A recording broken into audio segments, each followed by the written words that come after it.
Yo, what's going on, guys? Fate here, and welcome back to the channel.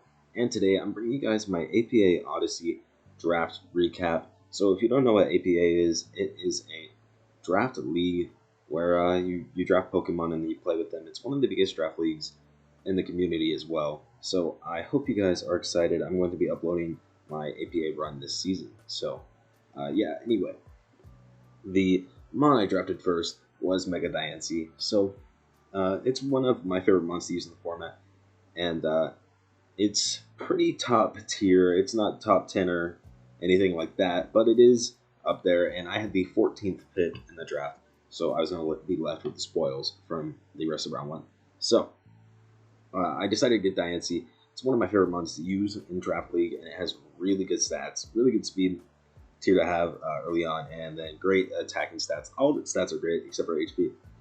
Which honestly it's fine because this mon you're meant to be clicking attacking moves. So, but yeah, Moonblast Diamond Storm is just really hard to switch into.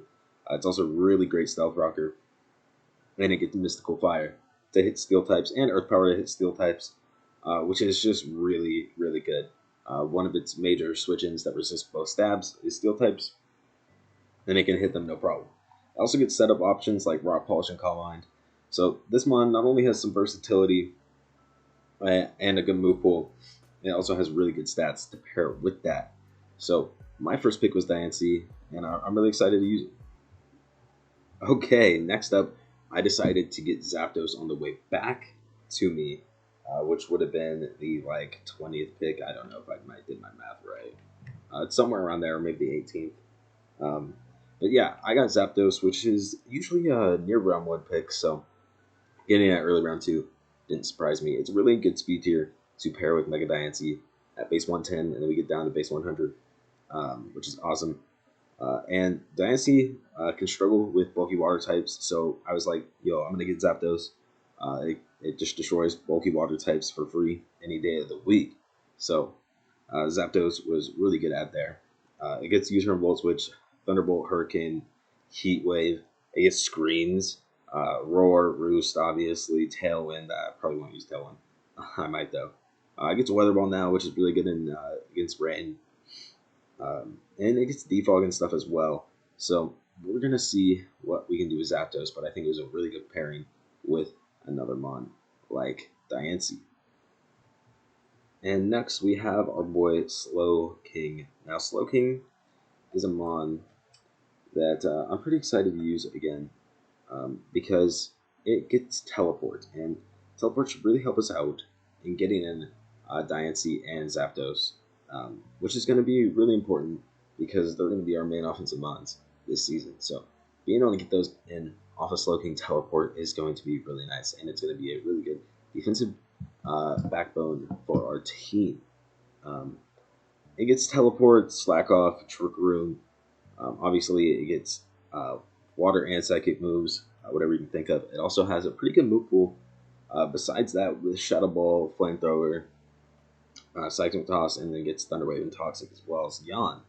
So, really excited to use Slow King. Anyway, next up we have Nidoqueen.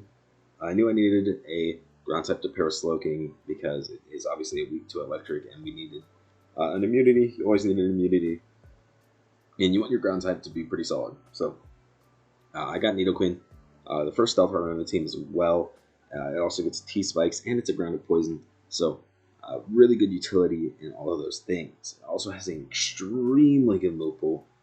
It has the super effective moves for most mons in the game, honestly, which is awesome. And it should be able to do really well. Obviously, it's my first stealth rocker. It's one of the best stealth rockers in the format as well, at least in this sort of tier range. And yeah, it's a really good stealth rocker, really good T-Spiker. It gets Taunt, and it gets just about every coverage move you think of. So Nidoqueen is really good. It's also really bulky, so it should be good to pair with Slowking. Another mon that pairs really well Slowking on the team is Glastrier. Now Glastrier is a new mon introduced in the Crown Tundra, and it should pair really well Slowking, clicking Trick Room, and then teleporting out to my boy Glastrier. So Glastrier is extremely slow, but very strong and quite bulky as well.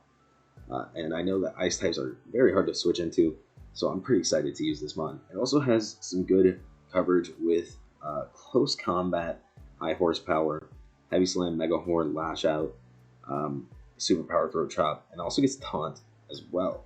So I'm pretty excited to use this mod. It should be a really good breaker to pair with the team, and it can also help break down some steel types that Diancie maybe could not get through normally. And next up, I know I needed some more. I needed a ground resist because I had a few mons that were weak to it, as well as one immunity, but I wanted more than just that. I wanted to resist because Zapdos could be weak to Stone Edge, which a lot of ground types will have. So we got Decidueye, who also doubles as another hazard remover. Decidueye is mostly going to serve as a hazard remover, a Pokemon, but it also does have good offensive moves, along with setup options that he can use, and yeah, he should be a pretty good mon on the team. Next up, we got our boy Incineroar. I knew I needed a Ghost Resist / Dark Resist because I had a few mons weak to it with no resistances, no immunity, so I knew I needed Incineroar. And Incineroar should be quite the good mon. I mean, it always is a good mon. With access to knockoff, parting shot, Will-O-Wisp, a bunch of fire type moves, pretty good coverage with fighting moves. It also gets taunt, which is really good, one of the best moves in the format.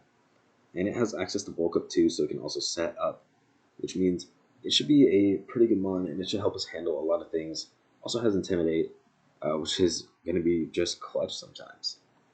All right, next up, we're going into the lower mons of the team. We got Ambipom. Ambipom is a pretty standard mon.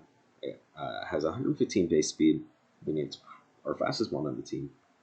And it also has Fake Out, Tail Slap, Knockoff, Ice Punch, C-Bomb, Shadow Claw. It has really Thunder moves, obviously. Thunder Punch, and U-Turn. So it has really good coverage. Can help us get our really good mons in, and it's our highest speed tier, which I knew I needed something above Diancie. We'll see if I end up getting something more later on, but yeah, Ambipom is the next mon. Next up, we got Orbeetle. This is mostly just for sticky webs, but it also has some setup options, and it also gets Trick Room, so it's another Trick Room setter. But there's not much else to say about Orbeetle. It's obviously for sticky webs. It's always going to be the main reason you draft it. Anyway, next up we got Shogun, a 2-point Wish Passer that can it can help us take on really strong physical attackers with Eviolite, and then just Wish Pass to the rest of the team. So that'll be really good, and I knew I needed a Wish Passer, so Shogun is the mon I chose to add. Next up we got Illumise, which is just it's a 1-pointer, and it has some utility with Screens and T-Wave along with Prankster. So, yeah. Anyway, guys, that is the team. So, let me know your thoughts about it. Let me know what I should change, because I do have 5 free agent drops available for me. So, let me know what I should change. Anyways, I'm really excited to use Diancie and Zapdos together. I have not used that combination before, so we'll see how it goes. And then I'm also excited to use Glastrier, brand new mon, and I think I'll put in the work with it. Anyways, thank you guys for watching the video. Like it if you like it, and subscribe for more. See you guys next time. Peace.